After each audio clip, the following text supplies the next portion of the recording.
Shalom and welcome to another in our series of podcasts from Temple Beth Am, a dynamic center for conservative Judaism in Los Angeles.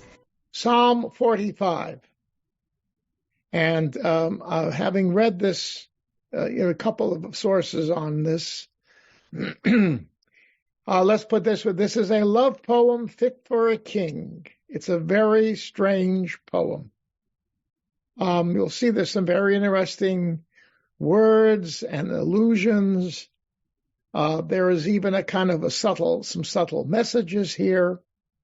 The point is, nobody knows for which king this was written, because as often the case, the Psalms don't specify a time or a place. I mean, one of the only places that we know about is Al Naharot Bavel, by the rivers of Babylon, right? So that's a location. And yeah, obviously there are references to Zion and Jerusalem. But here, we don't know for sure. There are some hints. And I have my own understanding of it, which I will share with you. So let's get started. All right. Lam Natseach al Shoshanim Livnei Korach Maskil Shir Yedidot. For the Menatseach, the leader, right, the conductor, a maskil, one of those guys again, okay? And what are Shoshanim? We don't know. It means lilies, but we don't know. Roses? I thought they were roses. No, that's wrong. A Shoshana is a lily. Oh. Yep, read Song of Songs. Yep, Ani Kashoshana Ben HaPrachim. I'm like a lily Ben HaKotzim, amongst the thorns. Yes, Shoshana is a lily. All right, but so we don't know what they are. And the Bnei Korach. Now, so Shir Yedidot. So that means a love song. Yadid, right? Yadid Nefesh, right? Mm-hmm. The word Dodi Li, David, I mean, all these terms come from that root of something beloved, love, etc., etc. Okay? Now, the question is, though, there are some midrashic sources which try to identify things because they don't, they're assuming that there is secret messages or hidden messages in every word. If you're from the school of Rabbi Akiva, then every single word has every single letter, even the crowns on top of the letters in the Sefer Torah, they all have meaning. So what is Yedidot? A song of Yedidot. Who is Yedidya? You've heard that name? Yedidya. Yeah.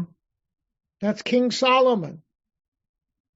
Mm. Elsewhere in the Bible, and I can't remember the source right now, he is called Yedidya. Okay?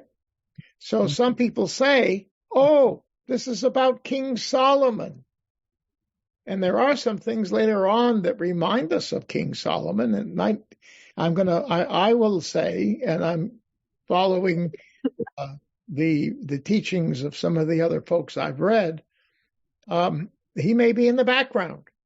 It's possible, but I don't think he's in the background all by himself, because there may be another king in the background, which we'll get to later. All right, so we don't know. It looks like this is a kind of a generic song, a poem.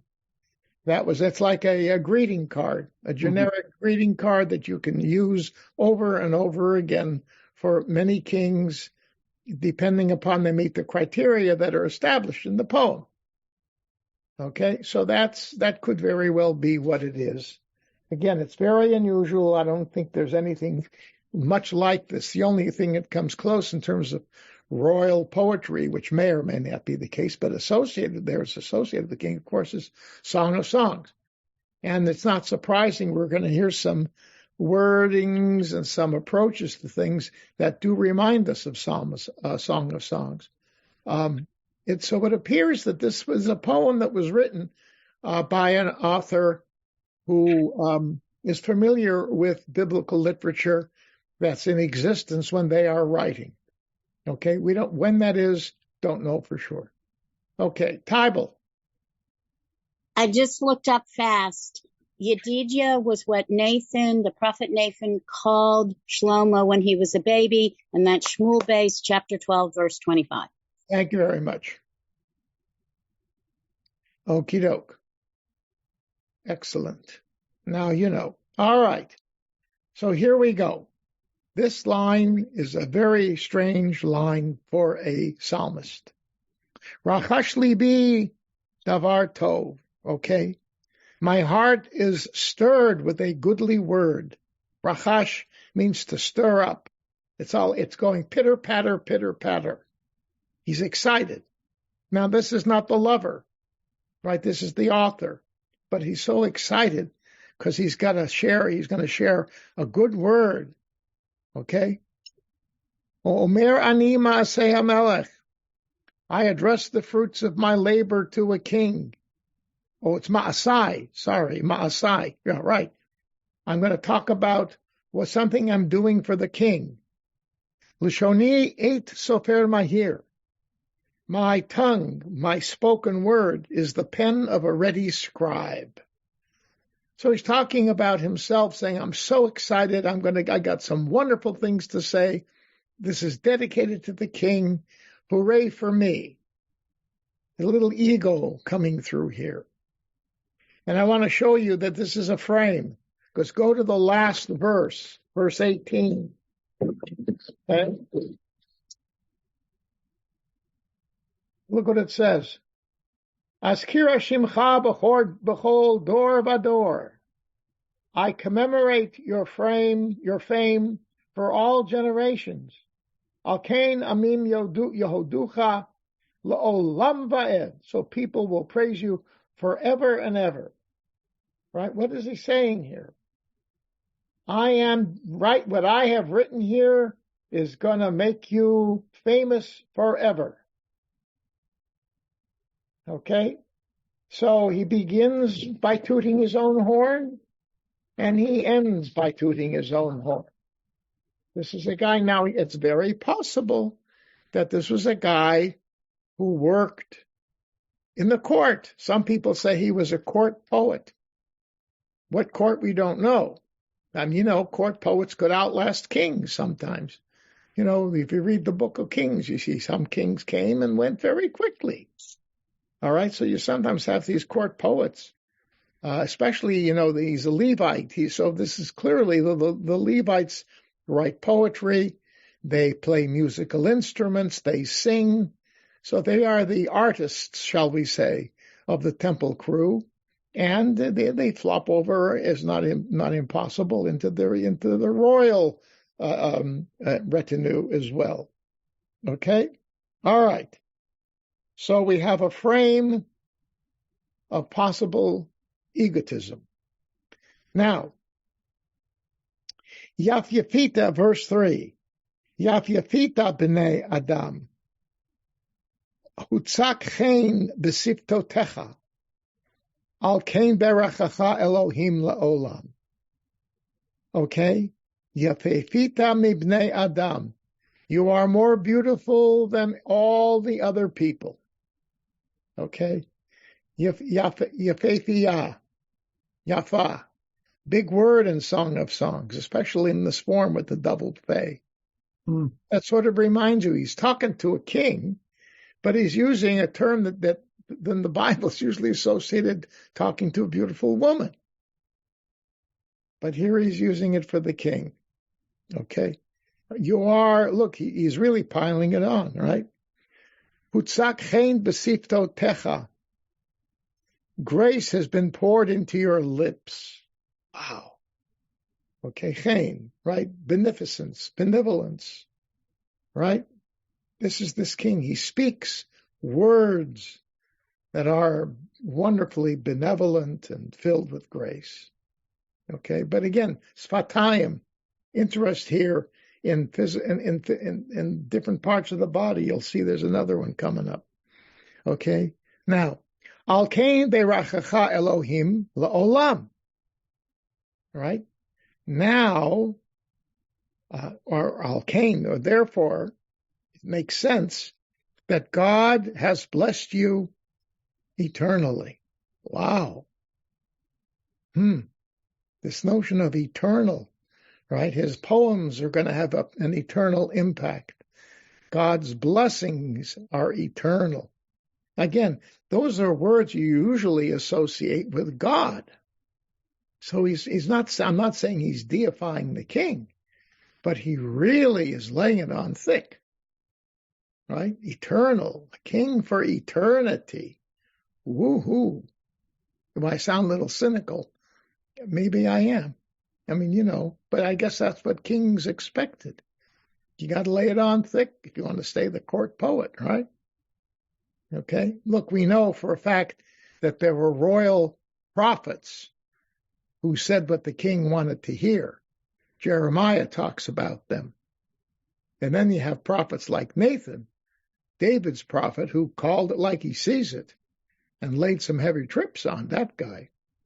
So, I mean, a court prophet is supposed to do that unless he's paid big bucks to say what the king wants to hear. Okay? A court poet, on the other hand, is there to please the king, right? He's not going to write poems for the king that tarnish the king's reputation. God forbid. I mean, that could get him killed. So, this is it's a royal poet. He knows how to do it. He's a pro. Okay? All right.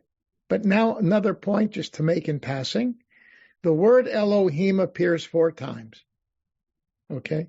And they're all in the first 8 verses. You'll see them when they pop up. Okay? And basically, it's talking about eternal things and God's favor for this king. So this king, according to the poet, is in good standing with God. Okay, that's fine. Interesting, though, is the word Adonai does not appear here. They're all Elohim. Why does that make sense?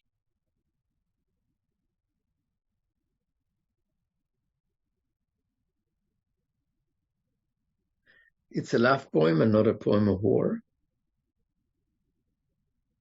Well, why would Elohim be? No, it's not a war poem. Right. Right. But Adonai is more, it's about, at least I had the opinion Well, that you're right. You're in the right direction. Adonai is soft. It's compassionate, right? Right. This king is a hero. I mean, he's going to talk about war. Yes. Mm-hmm. He mentions that. This is a powerful king, right? And so if you're talking about power, which attribute of God do you want to talk about? Compassion or justice? Power, right? And that's the whole point. So it's Elohim. One of the commentators on this mentioned that it's very possible that the author, very often you find Adonai Elohim, but you'll see in just a moment, or Adonai Elohecha, right? Down below you're going to see, look at verse 8.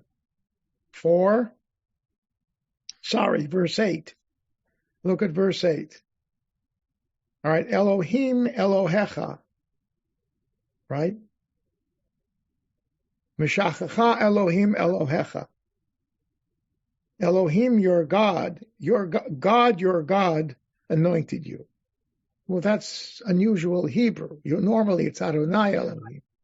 Mm-hmm. And so it's possible, either very much, I think the author himself modified what is the typical, the common biblical usage here, which would be Adonai Elohim, Adonai Elohecha, Ve'ahavta et Adonai Elohecha, right? Adonai hu Elohim. All right, that's a common connection. Elohim Elohecha is very unusual. Okay, so yes, we're talking about Melech HaOlam, who is the supporter, who is proud of this Melech B'nai Adam, this king of human beings, right? It's the king of kings, and the king, right? Or if you want to take the Aleinu the king of kings. Right? And this king may have thought himself to be the king of kings. Then God becomes the king of kings. Am I making you dizzy? That's okay. All right. But some people say that that thing in the Aleinu may have been borrowed from Persian lore, because the concept of king of kings, in Persian mythology, is that's the king of kings, because they had empires, right? And there were lower levels below them. So he was the king of kings. Where the Aleinu is saying, what? Who is God? The king of kings. So, all right, but these forms of repetition, they pop up all over the place. All right. So anyway, le'olam. Now again, that line, just to pick up on this word, look at verse 7. Kisaha Elohim olam. I'm not going to go into details of that just right now. Wait till we get there. But there's olam, right? Eternal. Okay. You have it in verse 3. And again, you have it at the end in verse 18. So that term of eternity is something that which is, of course, is an attribute of God, is something that the poet now is attributing to the king. Okay? And he's not deifying him, not at all. But he's putting him in God's graces very, very powerfully. God's with you. God loves you. God will take care of you. God gives you strength, etc., etc. That's what this is about. It's all for the king. All right, moving on. Verse 4. Chagor charbacha al yarecha gibor hodecha v'hadarecha. Okay, so gird your sword upon your thigh, O hero, in your splendor and glory. Okay, so put on your sword, right, on your thigh. Again, pointing to the proper place on the body where the sword is supposed to hang. Okay.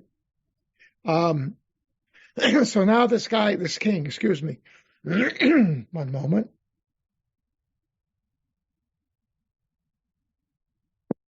The king is a gibor, right? He's a hero. I see your hand, Tybal, just a second. Hodcha v'hadarecha. So the end of that line is, this will, because you have these qualities of awesome deeds. Okay? Hod v'hadar. Again, very interesting. It's almost godlike. I checked it up in the concordance. That dyad of Hod v'hadar normally refers to God. This is the only place where it refers directly to a human being. In Job, God says in the book of Job, chapter 40, God says to Job, okay, you think you can argue with me?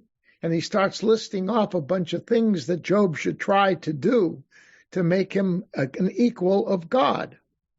And one of them, he says, get your weapons and make yourself Hod v'hadar.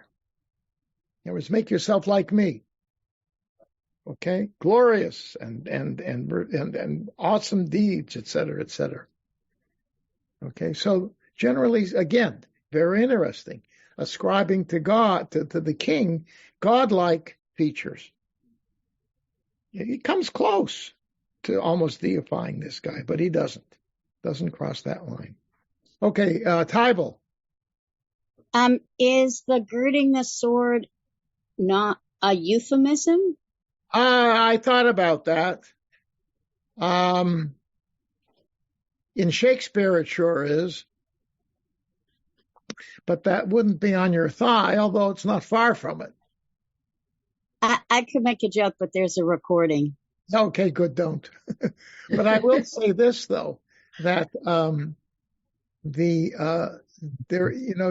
putting your hand on your thigh is a euphemism. Actually, it's very possible. I'm serious here.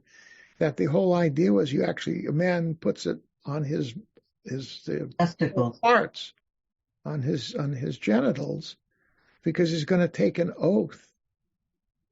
And to testify comes from that. That's correct. Testament, testify. Right. That is right. That all comes from that. Right. They put their hands on their testicles. Exactly. And that's because that's the royal jewels, as we say. Right. Yeah. And he swears on his future generations. Yes, exactly. So the point of the question then is, Tybal, you're not so far from making a point here, but I really can't say, given the context here, it sounds more as if he's talking about a real sword, because he's a hero. Okay, but that thought did cross my mind. So again, we're going to hear this word hadar. No, I'm sorry. Yes, that's right. Vehadarach slach rechav al davar emet ve'anva tzedek v'torcha noraot yaminecha. I have difficulty seeing Yaminecha. All right, again, hadarcha, your glory. This is your glory. Slach, prevail. Rechov al davar emet, mounted on a word of truth, ve'anavat tzedek, and righteous humility. Look what he's saying. Normally you say, if you're going to prevail, right, and you're going to ride something in order to do that with the sword on your, ready to go, then you picture he's going to war. But look what he says. You're mounted on a word of truth and righteous humility. It's a real switcheroo there, isn't it? A little oxymoron, but anyway.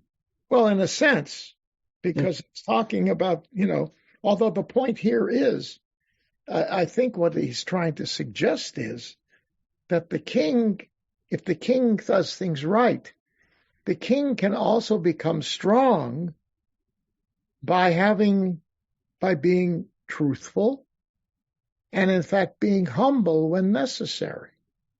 Humility and truth are also part of what it means to be a king. Mm-hmm. So it sounds as if he's reminding the king. He says, this is what's going to bring you greatness is not just the victory with the sword, but it's going to be victory with truth and humility, because then your people will respect you. In other words, if you can combine military prowess with moral and ethical and humane features, they're going to love you. And the thing that comes into my mind, which is the antithesis of that, talking about Solomon, was his son Rehoboam. Remember, what did Solomon do that got the people so angry? Because when he died, there was a sign of relief. Do you remember what he did, Tybal?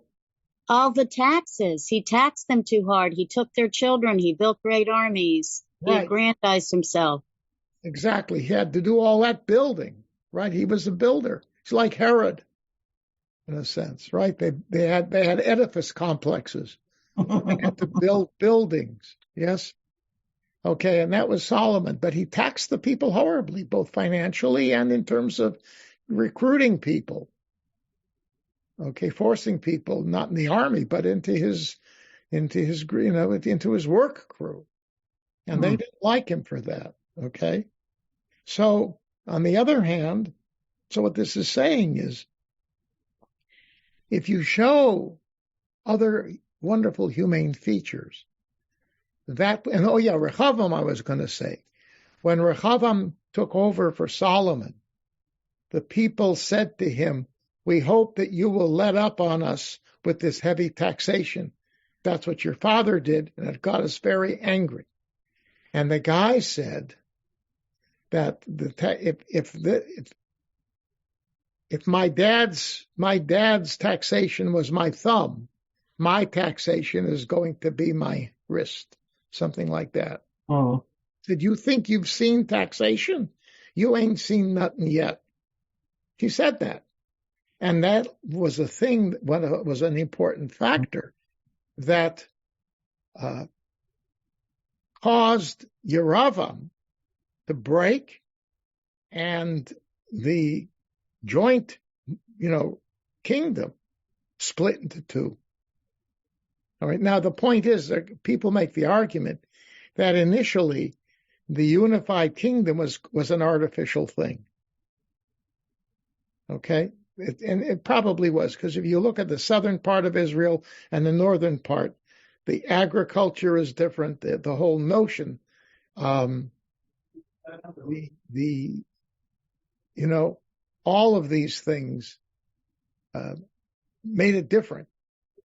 But what is clear as well is that the split was precipitated by the hubris of King Rechavam, and just he crossed the line. And that's possible, but that's what this is talking about in the background. That kind of rule, you should balance it. Just because you're a big hero doesn't mean that you can stomp on everybody, especially your own people. Okay? All right, so, and may your right hand teach you awesome deeds. Okay, so he's not denying military. We're going to get into that right now. Okay, the next line, right, verse 6. Chitzecha shinunim, amim tachtecha yiplu, belev oivei hamelech. Okay, your arrows are sharpened. People will fall before you, and you will get them in the heart of your enemy. In other words, you're not going to just deal with the periphery. You're going to be able to get to the heart of the enemy. You get to the heart of the enemy, and you get him. So that's clearly that's a military thing. So squished between the military, see this? You have the cherub up above, the sword up above, right? And your heroism on verse 4. You have it again in the militaristic element in verse 6, but in verse 5, the glory that will prevail is a personal characteristic of humaneness and honesty. Very interesting. And it sounds like that's why some people feel that he's actually in writing this for whatever king it is. This is a subtle, I don't say reprimand, but let's say an Eitzah Tovah, a good suggestion, right? This is you're at a turning point in your life. You're going to get married. It could be for the king on his wedding day. You're getting a queen. Okay, great. This is a turning point. You can now flesh out your royal position, which you probably acquired because you did have some military victories. It's possible. But now you got to balance that out, because there's got to be another humane side to you that your people can see. So I think that's what's going on. Okay, any comments, questions at this point? All right, we move forward. Wait, now, Rabbi, I didn't get my hand up fast enough. Oh, what word makes you think the king is about to marry? What wording made you think that the king was about to marry, or is that just a possibility? Oh, because he talks later on. He talks about a shegel, which is a consort. He talks to the Tyranian woman whom the king is marrying. We'll get there. We're not there yet. Oh, yeah. Exactly. Yes. There's a whole big discussion about women, which we are going to talk about in greater depth, as you will see when we get there. All right. Now, here is a very interesting phrase that is not clear at all. Kis'acha Elohim olam va'ed shevet mishor shevet malchutecha. Okay, so your throne is a throne of God eternal. Now, there are two meanings that scholars derive from this. One is that it is, when it says Elohim, it's talking about God. In other words, your throne was given to you by the eternal God. Okay? That's what he's saying. You see, the eternal God gave you this throne. Okay? Or it could be, Kisacha Elohim, your throne from God is eternal. In other words, your dynasty is going to last forever. It's interesting. Now, if you go back to verse 18, it sounds as if he's talking about, just jump ahead to verse 17. Okay? Verse 17 talks about his children who are going to be the officers of his kingdom.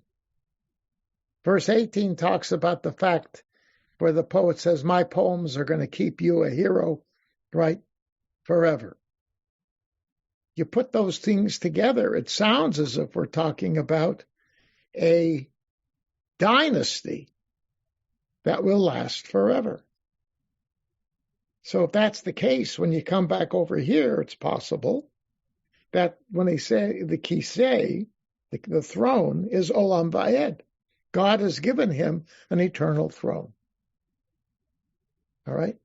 Now, if you think about it, there was, you've heard me say this before, there was what seemed to have been throughout the kingdom, the period of the kingdom, and down beyond the kingdom, a dynasty that ruled for over 800 years in Israel. What dynasty am I talking about?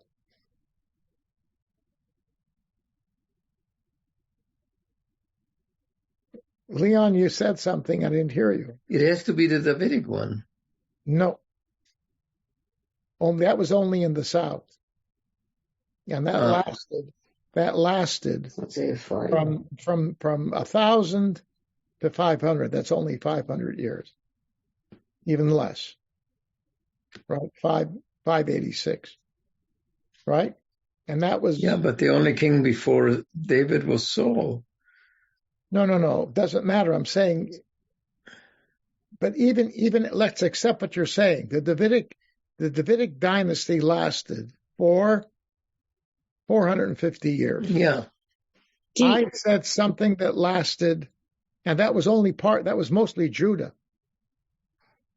Okay? And we're going to talk about that in a minute. A little bit later on. Okay? Rabbi? Wait 1 second.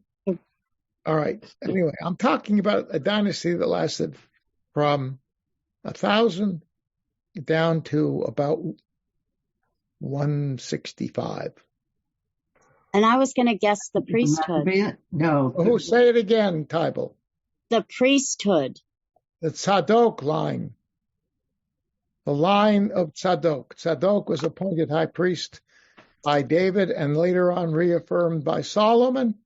And according to the traditions of that family, it ruled down until the Maccabean revolt. And the reason why there was a group of people called the Tzedukim, the Sadokites, is because they were a political party that wanted to reestablish the line of Tzadok. And that popped up somewhere between 160 and 150 BCE. They were still pushing. And the Dead Sea group, right? Let's say they are the Essenes. In their eyes, the high priest was from the family of Tzadok. Okay? So there were, but let's go back to David for a moment. Okay, if you are a person writing this in the South, so yes, you could say it looks like the line of David is going to go on forever, right? Unless if you're writing it before it falls, right? Before it falls. And actually, even it got a little stronger momentarily after the fall of the northern kingdom, because Josiah tried to was working hard at unifying it.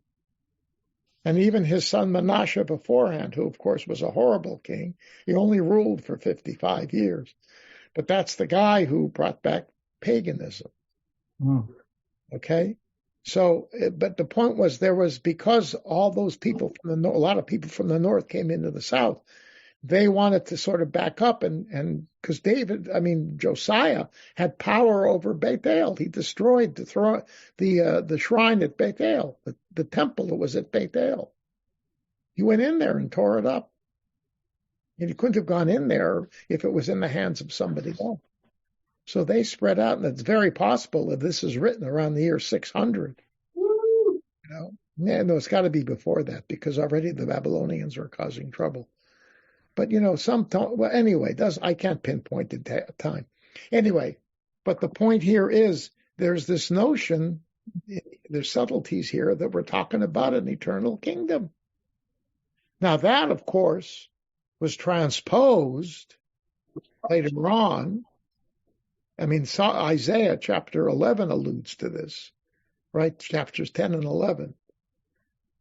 Yes, we pray for the reestablishment of the Malchut Beit David, right? Yeah. We speak of Hapartzi, right? In Lecha Dodi. Hapartzi, the tended the parrots. Who was parrots? Oh, The great grandfather, right? What? Yes. Judah's son with Tamar, one of the twins, and from him descends David through Ruth and Boaz. That's a great. Yes, exactly. So he's Hapartzi. So all right. So we're praying for the reestablishment of that dynasty. So yeah, it's supposed to be an eternal, and that will be it, right? From that point on, all of our kings will be from the house of David. That's what we pray for, right? So Anyway, so it's possible that could be what is in the mind of the poet here, and there may be factors that are around that lead to such thinking. In reality, that may open the door to such dreaming, if you will, or hope for things for the future. Okay. All right. So this is it. So this is your eternal throne or whatever. Then it says, Shevet Mishor, a scepter of justice, is the scepter of your kingdom. Again, justice. We're talking here now about positive values that are the essentials of the existing of a country. And so we said before, humility, righteousness, truth, and now justice. And again, the whole issue with Solomon and his taxation comes into play. Okay? All right. Moving on.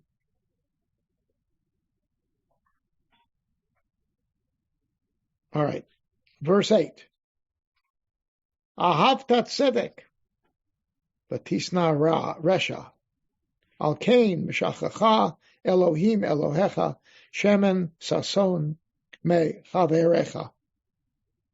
You loved righteousness and you've hated evil. Good. All right. He's saying you are a king who does that. Again, more positive values. Right? More positive value. But, and therefore he said, God, your God, anointed you with oil that gives you joy that is much greater than that of all of your peers. Okay, so you have the highest level of joy from God's blessing you with the oil. Okay, interesting. The king is anointed by God, it says. And obviously the high priest did the anointing. Okay, but he's operating as the hand of God in that context, with the permission of God, presumably. Okay, but again, there are kings who had been in existence who did not reflect this. So Solomon, in one respect, did not reflect this. And there was a notion of another king who definitely did not hate evil, who was a proponent of evil, and he was a powerful king for a number of decades. And this is evil within, not outside. About whom am I speaking? Jezebel's spouse, right? Huh? Was it Jezebel's spouse? Was it Ahab? Is his name Ahab? Yes. Oh, Tybal, you're doing so well tonight. Oh, pardon me. I'm overwhelmed. I have to take a drink of water. What are you, 3 for 3? Well, I went to the sexual imagery right there. I got to get 100 points for that. I see. Okay. Anyway, yes. Yeah, I mean, they were, and there's another thing that they both did that is the consummate evil if you are a king of Israel or Judah. Idolatry. I mean, everybody knows about Ahab, right? And Jezebel. Yes? She was a Phoenician person. She brought Phoenician Baal worship into the land. This is the northern kingdom. And Ahab supported her. And as a result, prophets of Hashem were being killed left and right. And Eliyahu yells, at God for this. He says, how can you let this happen? Okay, he's really angry. And he was one of the few standing up for Hashem in the face of all of this Baal worship. And I'm not going to, the story of him in Mount Carmel, but the sacrifice, et cetera, et cetera. So the point is, but who is the other king that the Bible flatly exposes as a proponent of idolatry? Big time. Anybody know? Tybal? Didn't you already say, isn't it Manasseh? Oh, Manasseh, yeah, well, forget about him. First of all, he's in the south. Yeah, right. You're right. Yes. He was big time. Big time. Probably the biggest time. But there's another person that would surprise you who was condemned in the Bible. And I'm going to read you the condemnation if somebody will please tell me who it was. Solomon. I read to you chapter 11.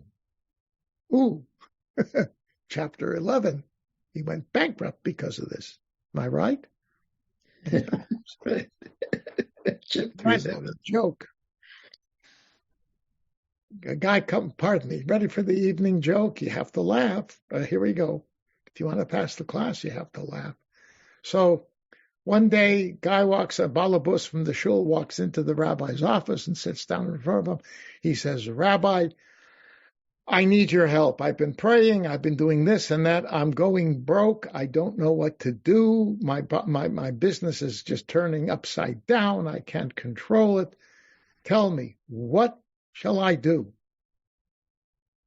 And the rabbi thinks, well, let's open up the book of Psalms. And I think I can open it up anywhere. And it will give you a message, and think about that. It may actually give you a means of righting the situation in which you are now, the quagmire in which you're now stuck. So he opens up the Bible randomly, puts it in front of the balabus. The balabus looks at it, reads it, and reads it, and reads it. He says, thank you, Rabbi. I think I may have a solution. Thank you. Closes the Bible and leaves. Well, the rabbi doesn't hear from the poor guy for 6 months.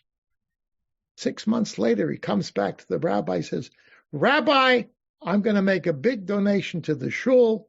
Rabbi, I'm going to give you a bonus. You solved my problem.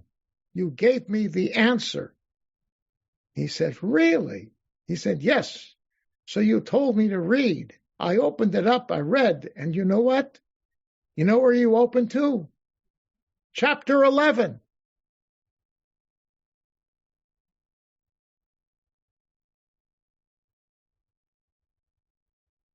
Never mind. Okay. All right. Yeah. We're safely past tax season, right? So you can make that kind of joke. Yes, and I'm not even an accountant. All right. Although I do, people account. Never mind. All right. Here we go. Chapter 11, verses 1 to 13. I will read it to you. King Solomon loved many foreign women in addition to Pharaoh's daughter, Moabite, Ammonite, Edomite, Phoenician, and Hittite women from the nations of which God had said to the Israelites, none of you shall join them, and none of them shall join you, lest they turn your heart away to follow their gods. Such Solomon clung to and loved. He had 700 royal wives and 300 concubines, and his wives turned his heart away. In his old age, his wives turned Solomon's heart after other gods, and he was not as wholeheartedly devoted to the eternal, his God, as his father David had been. Solomon followed Ashtoreth, the goddess of the Phoenicians, and Milcom, the abomination of the Ammonites. Solomon did what was displeasing to God, and he did not remain loyal to God like his father David. At that time, Solomon built a shrine to Chemosh, the abomination of Moab, on the hill near Jerusalem, and one for Molech, the abomination of the Ammonites.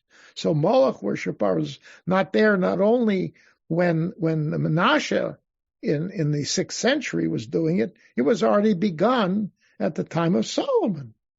And he did the same for all his former wives who offered and sacrificed to their gods. God was angry with Solomon because his heart turned away from the eternal God of Israel, who had appeared to him twice and had commanded him about this matter, not to follow other gods. He did not obey what God had commanded. And God said to Solomon, because you are guilty of this, you have not kept my covenant and the laws that I enjoined upon you. I will tear the kingdom away from you and give it to one of your servants. But for the sake of your son David, I will not do it in your lifetime. I will tear it away from your son. However, I will not tear away the whole kingdom. I'll give your son one tribe for the sake of my servant David and for the sake of Jerusalem that I have chosen. All right? I don't think many people spend time on this chapter. But this is Solomon. So you can see here where the poet tells us, he says, for sure you love righteousness and you hate evil. There's no question that you will do the good things that God has commanded you to do. That's why you've been anointed king by God. Okay, so it's possible that he's actually sending him I won't say an admonition, but a reminder, if you want to stay in God's good graces, you got to live up to the promises that the kings of Israel have to follow. Okay, now, now we're going to have a shift. More ve'ohalot ketziot, verse 9. More ve'ohalot ketziot, kol bigdotecha min hechlei shein mini simchucha. This is not normal Hebrew here. Simchucha. All right, more ohalot and ktziot. I'll call bigdotecha. Okay, these are very arcane and archaic Hebrew terminologies. So what are these things? myrrh and aloes and cassia, spices. Okay? Make your robes fragrant. Okay? And the Hebrew here is being understood as it says mini simchucha, and mini here is understood to mean lutes, musical instruments. Okay, minim v'ugav halaluhu b'tziltzeh haluhu minim in Psalm 150. Remember? Halaluhu b'minim v'ugav. So minim is a form of a lute, a stringed instrument. So he's talking here. What's he talking here? About the ivory palaces, music playing. Your robes are all smell nice from the spices with which they have been treated. Where are we now? What's happening? It's the wedding day.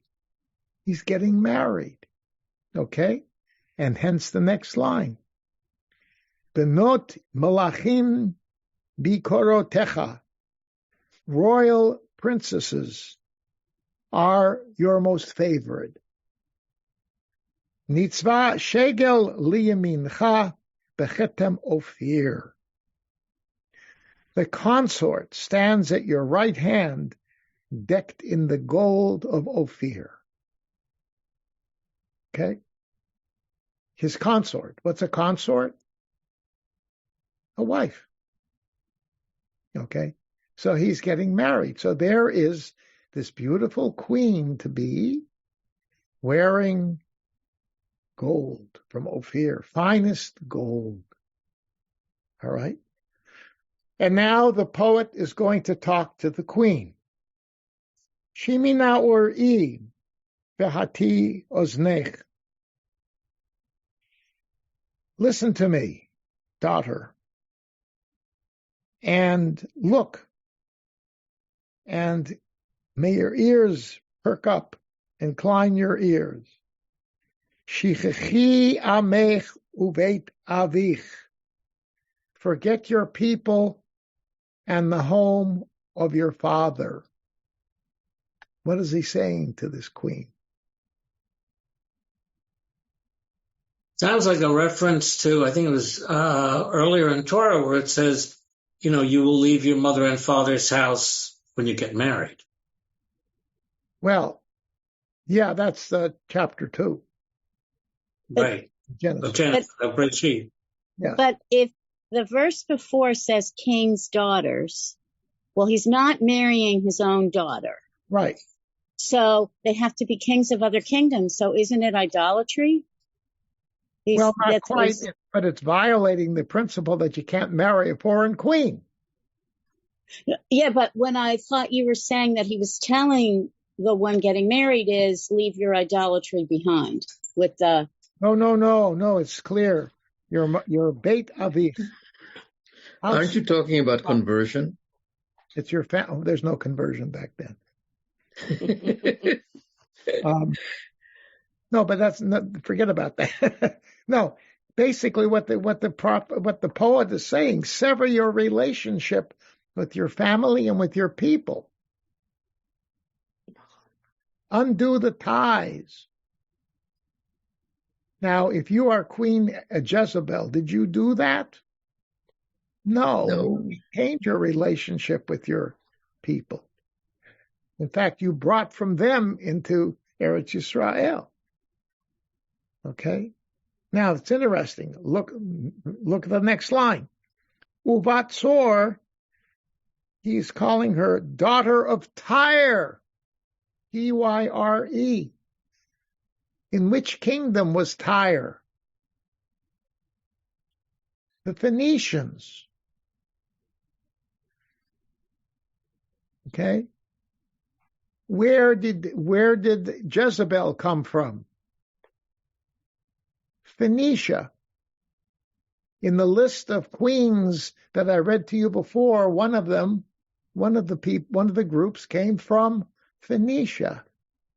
So this is a foreign queen whom this king is marrying. And apparently when he says, sever your ties from your family and your people, which means she should do what Ruth did, which was accept the God of your husband and forget about the God of your ancestors. That's what I meant by conversion. Yes. Although it's interesting, I want to remind you that there was no formal form of conversion, and Ruth is consistently called Ruth HaMoaviyah. Even afterwards, yes. Okay. But so that means there was no ritual. There was no, no dunking in the mikveh, right? Nothing. All right. Okay. So that's what he's saying. This is only going to work if you don't do what those other queens did. I see your hand, Tybalt, just a second. So it can be suggested here that, especially since this is a woman from Tyre, a Phoenician woman. And by the way, we know that contacts between Eretz Yisrael and Tyre continued at least down through the times of Nehemiah 450, after the return, because this is he's the guy who stopped business on Shabbos. It's nowhere in the Torah law codes does it say you can't do business on Shabbos. He's the one who said that. And among the people whom he stops from promoting that were merchants from Tyre specifically. So those relationships, interestingly, continued on an economic level. Politically, I don't know. Where did Solomon get the wood for his palace? Tyre. The best, trees? Cedars. Cedars of Lebanon. Thank you. My baby, my second child was born there in Lebanon. I mean, in Cedars of Lebanon. Yes. Yeah. Anyway, second. In Lebanon. Yeah. Yes. So that it's amazing. But now he's going to compliment her. Bimincha panayich yichalu ashirei am. With gifts, the affluent of the people will seek your favor. Nice, right? You're going to receive wonderful gifts. So she's saying, forget about your parents. He's basically buying her off. As queen of this kingdom, oh boy, you're going to live in the lap of luxury. You're going to live in the lap of luxury. Right? What's it called up in the hills? Beverly Park. You're going to not going to live in Bel Air. You're going to live in Beverly Park with all the Hollywood movie stars. See, she's excited. Oh. Okay. Moving on. Now here comes one of the most misunderstood lines in the entire Bible. Okay, he's moving on now, and he's talking to about her. Kol kvuda bat melech pnima, mimishbetzot zahav levusha, lirikamot tuval la melech, butulot achareha, reoteha muvaot lach. Got to be read together, okay? A king's daughter enters with all her wealth. Kol kvuda bat melech, kvod, all the kavod, right? The glory. In this case, what are we talking about? Mishbesot zahav. She's wearing golden garments. Well, we knew that from before, right? Gold of Ophir. So she's got these beautiful garments, and she walks in, right? So pnima means she's coming into, or in before the king. Right? Lifnim.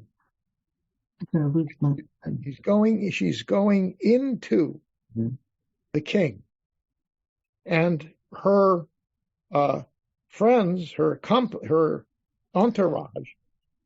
Sorry, yes, I already said that. Right, Kol Kvuda, right.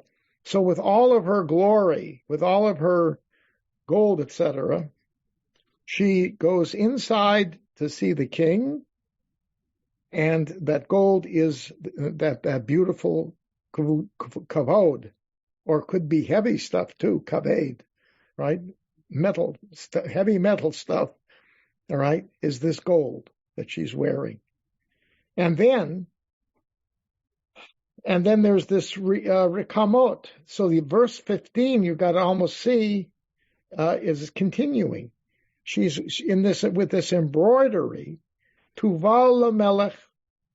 She's brought to the king, betulot achareha, okay, her virgins behind her, and her companions, all her female crew, are with her. Okay, her entourage now comes out to the king. They're getting married, right? And it goes on. Tuvalna bismachot bagil, same words, tuval. They are led out in joy and gladness. Tevoena behechal melech, as they are brought forth into the palace of the king. Okay, it's a wedding. Makes perfectly good sense, doesn't it? Okay. Somehow, in rabbinic times, when I cannot tell you, the concept of kol kvuda bat melech pnima became completely twisted around and came to mean that the glory of the daughter of the king is inside. What do you mean by inside? In her house. This became the basis for a long-standing tradition that the place for a woman is at home and nowhere else. Okay? In other words, they plucked out that line, those 5 words, kol kvuda bat melech pnima. Pnima means inside. Mm-hmm. Inside her house. Inside her room. That's where she stays. And in a moment, I'm going to read to you some of the legal opinions that flow out of that. They took it completely out of context. What I read to you, you can see it flows, right? Mm-hmm. It makes all verses 14 and 15 are one thought, which is the entourage of the bride coming out into the royal court, which is the most public place. But this is the king's entourage are there, obviously, because it's he's getting married. This wasn't a private thing. It was big deal. Okay, Bert. I was going to say, was this a new idea, or was it just using scripture to kind of justify already what was a social practice? The latter, I'm sure. And because generally speaking, that's the way it was, right? Right. This is like using the Torah to justify slavery. Yes. If you will. Yes. Bible. I don't remember where it is in the Talmud, but there's this piece of Agadah that says this woman, I think, merited to have all 7 sons be high priests, because not only did she stay inside, but she kept her hair covered from the ceiling of her house. Wow. That's how. Yeah, that's it. Yeah, and by the way, why, according to Midrash, why was it that Dinah was raped? Because she left the house. She left the house. She should not have left the house. It's not her place to go public. It wasn't what she was wearing? That's part of it. Doesn't say that. That sounds familiar somehow. Yeah, yes. No, that's part of it. Right, but it doesn't say that in the Bible. Also, the entire story deals with a boy who actually didn't mean much harm. Say again, what? If I remember the story of Dinah properly, I think you can understand that the boy who raped her, quote unquote, didn't mean to do her any harm. He wanted to marry her. No, he was overcome by her beauty, is what he said. And the fact that he wants to marry her, right? Nobody's forcing him to do that. He fell in love with her. Yeah, he just couldn't control himself. And there's no indication that she looked with favor upon what he did. We don't know her reaction. Not a justification for rape, no matter how you slice it. That's right, exactly. Except we don't know that. We only hear the side of the ones that killed the entire family. No, but we're taking the word of murderers for what happened to cause them to murder. Yes, right. And that brought down the house on them, too. But the point is, though, but if you read before that, we do not know. All we know is she went out, he forced himself on her and wanted to marry her.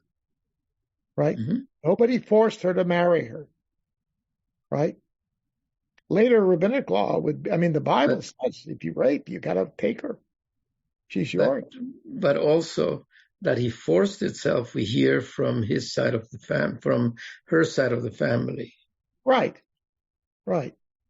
So. Okay. Yeah. But even, right. But it does. Compare that with Jacob and Rachel, just for an example. They saw okay. And the same thing. Isaac fell off his she fell off her camel. She was so excited by Isaac. It says, "Vatipol me'al gamal." She fell off the camel. Right. They translated and that's not a euphemism. Isn't that a euphemism? I don't know for what. Anyway, all right. Okay, so the point here is, now let's talk about that. I got to read you. Are you ready? What time is it? Oh, pardon me for 1 second. I got to take 2 pills. Will you pause for a moment? Sure. It's that time.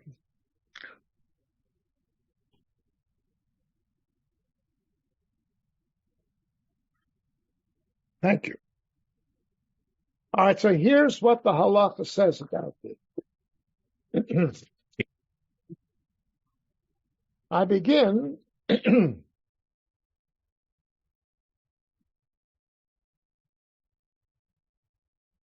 we go.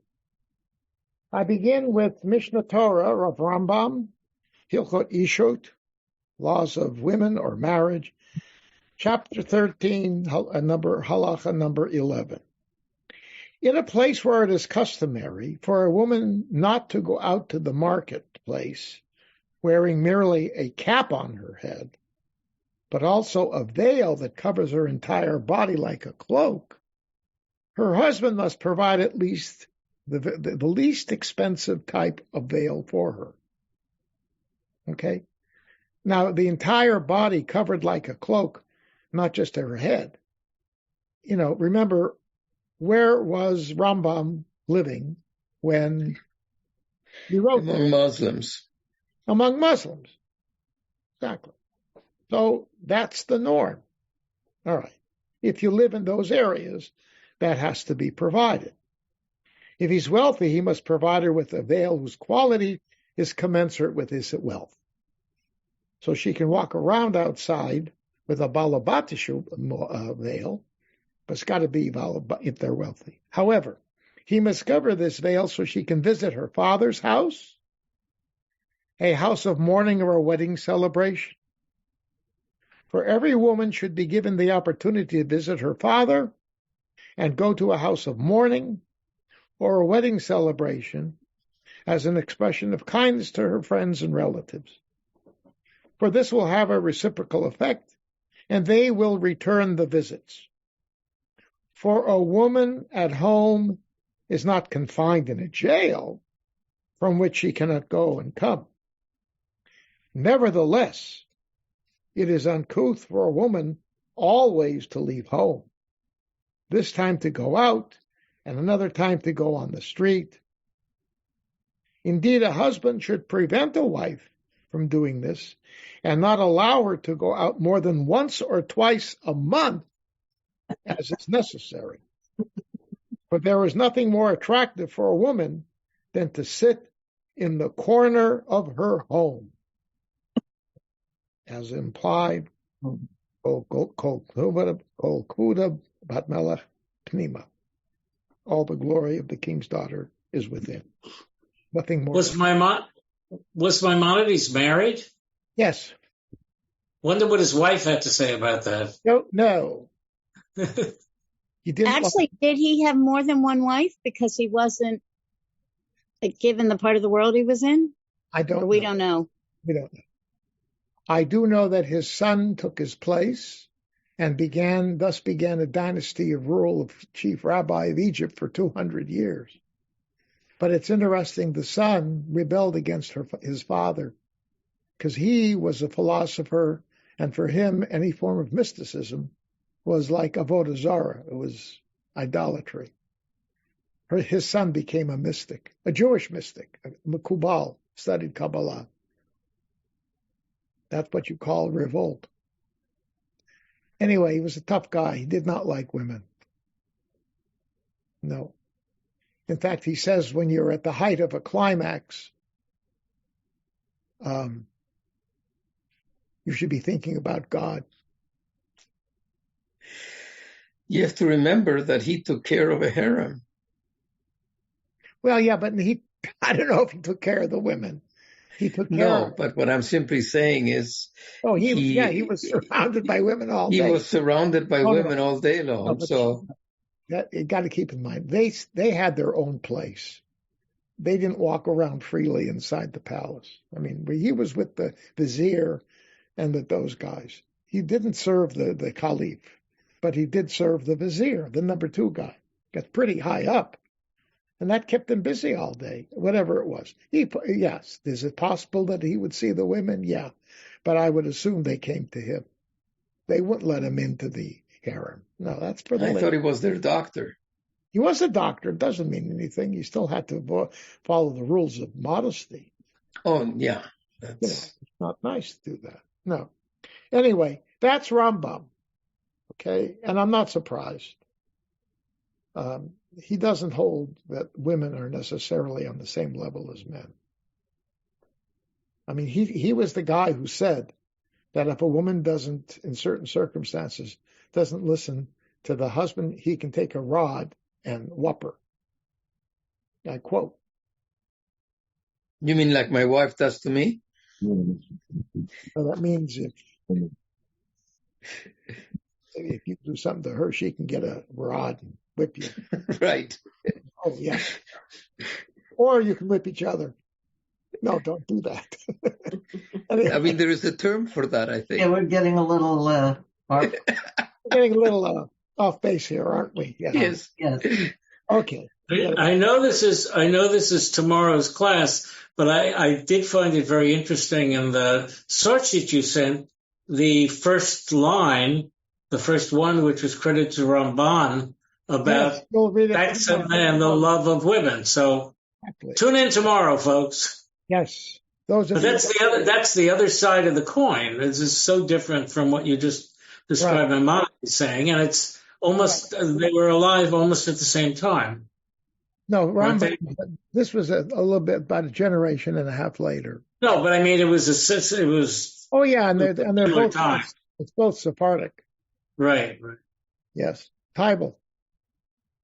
Yeah, but it's not the same thing that it gets paired with in the Talmud where it says that you're more likely to have sons if the woman does finish first. Yes. So there's the appealing at all levels. It's a better thing to treat your wife well. And if that doesn't get you want sons, this is what you do. Yeah. Right. Yeah, they had their own ideas about things. Some of them, it was all based upon observation, so they're not necessarily always. Here's another one, though. This is from Sefer Hasidim, which is around the same time as Rambam, but toward his late in life. It's around 1200. Okay, this is Germany, from the pious of Germany. It says, "Mipnei seva takum bahadarta pnei zakein," right? In the Torah, it says, "You rise up before the elderly, and you should give respect and glorify the face of an elder." Then it says, "Va'afilu zakena," and even an elderly woman you should show respect to. "Ve'af nashim takomna," and women also should stand when an elderly person comes in. Aval kvodam shel nashim u'ne'arim lahechaveh. But it is the dignity, it is the place of women and children to be hidden. How do we know this? In Job 29:8 it says, "Ra'uni na'arim v'nichba'u." The children saw me and they went and hid. So children have to hide. Uchtiv Tehillim Memhe Yudalet 45:14. Kol kvud about melach pnima. Women are supposed to remain hidden.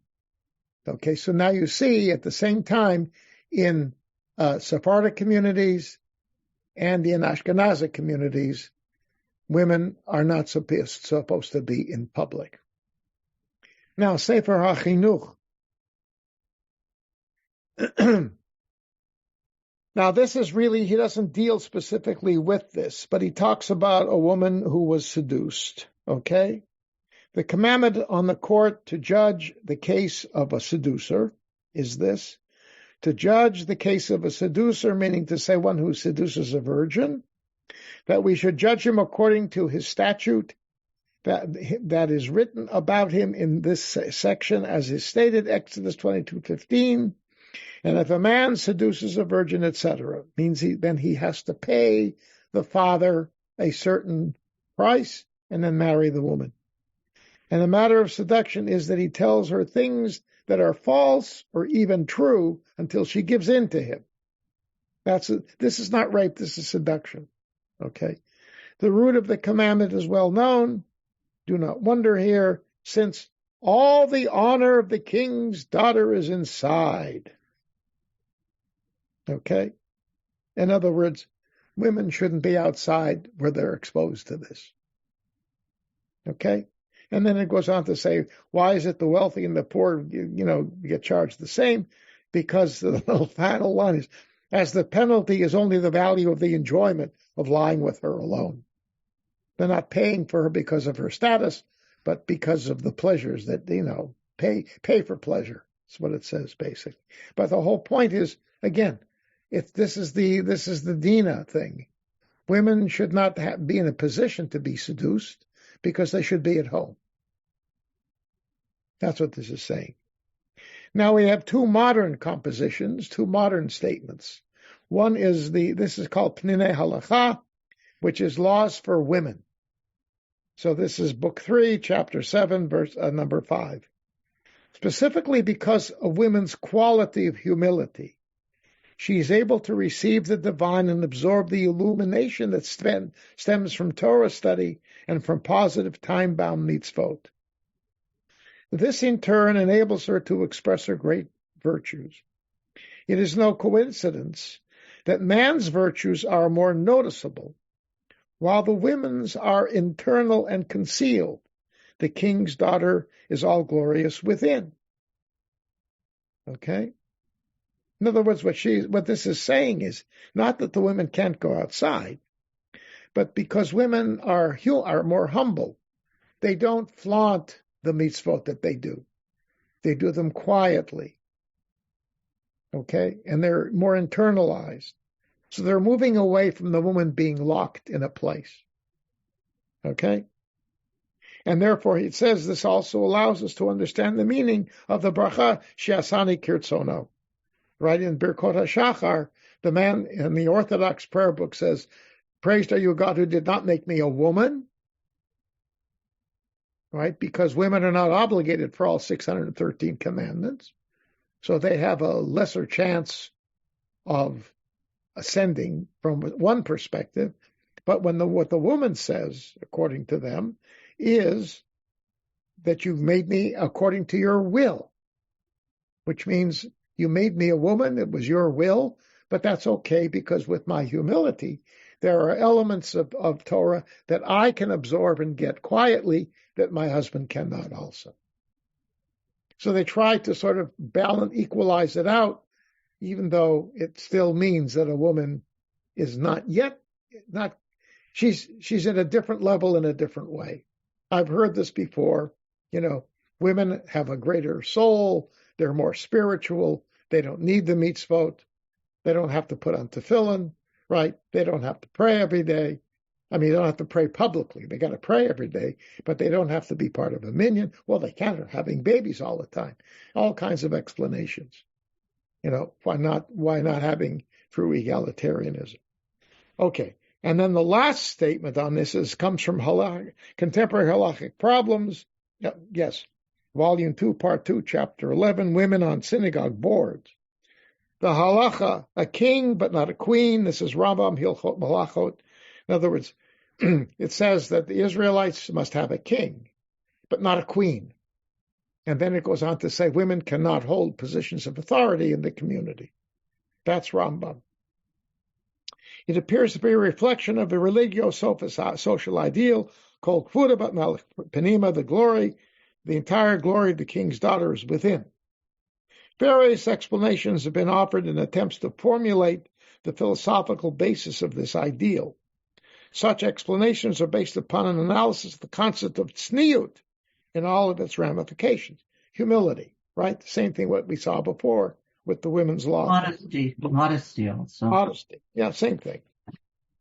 Okay. A review of these formulations is beyond the scope of the present discussion. Suffice it to say, the ideal of called Kvuda, notwithstanding, women were never barred from seeking gainful employment or from engaging in commerce. Indeed, there are virtually no halachic restrictions placed upon a woman seeking a career outside the home.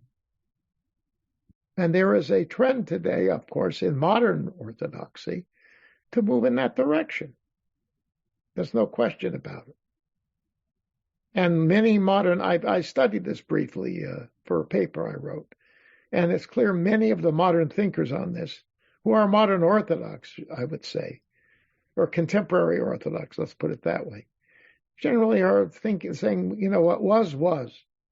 Basically, there's a principle in halakha that they are, whether they say so or not, they are actually employing a halakhic principle, halakha ve'in morin kain, which means it's the law, but we don't rule by it. It's there, but we don't follow it. Either it has become unnecessary, or it's too onerous, or whatever. Okay, so you can see the shift that has taken place. But the fact of the matter is, in many ultra-Orthodox communities, that's the reality. Women are not supposed to go out so much. Now, again, the husband can give them dispensation. It's all based upon him. He controls her. Okay, Tybal. So, given the advantage of Zoom, I think it's now 3 years, maybe 4 years in a row, I've gone to the ordination lectures and ceremonies for Yeshivat Maharat, which is the one ordaining Orthodox women. They may not take the title rabbi. There's a variety of titles. And I think they said that next year, when next year's class is ordained, there will be 100 of them. Wow. I hope they all have employment. They report they're finding employment. They're finding employment. Yeah, I mean as synagogue rabbis.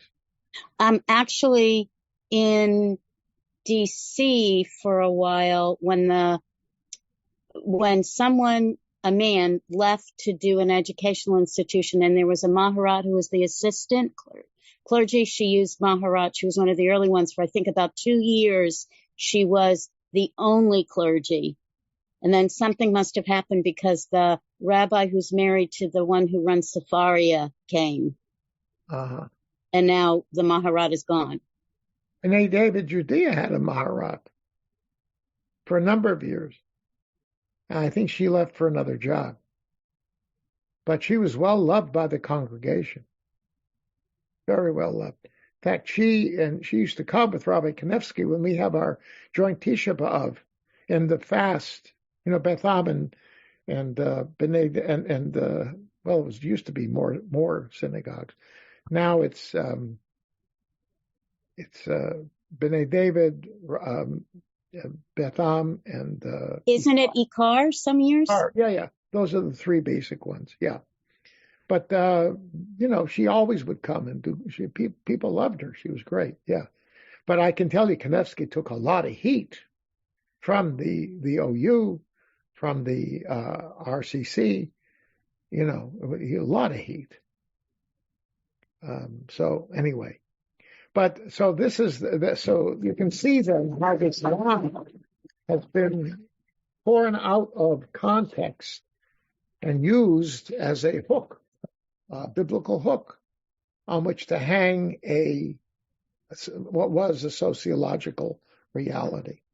And that's it. All right. So just finishing up. We're going to end on time tonight. All right. So, Tachad Avotecha. So we said before, your sons are going to succeed your ancestors. They will be the princes throughout the land. And I, verse 18, will commemorate your fame for all generations. So people will praise you forever and ever. In other words, they'll read this poem. They'll know how great you are. And look what I have done for you, oh my king. I am a great poet. Here I am.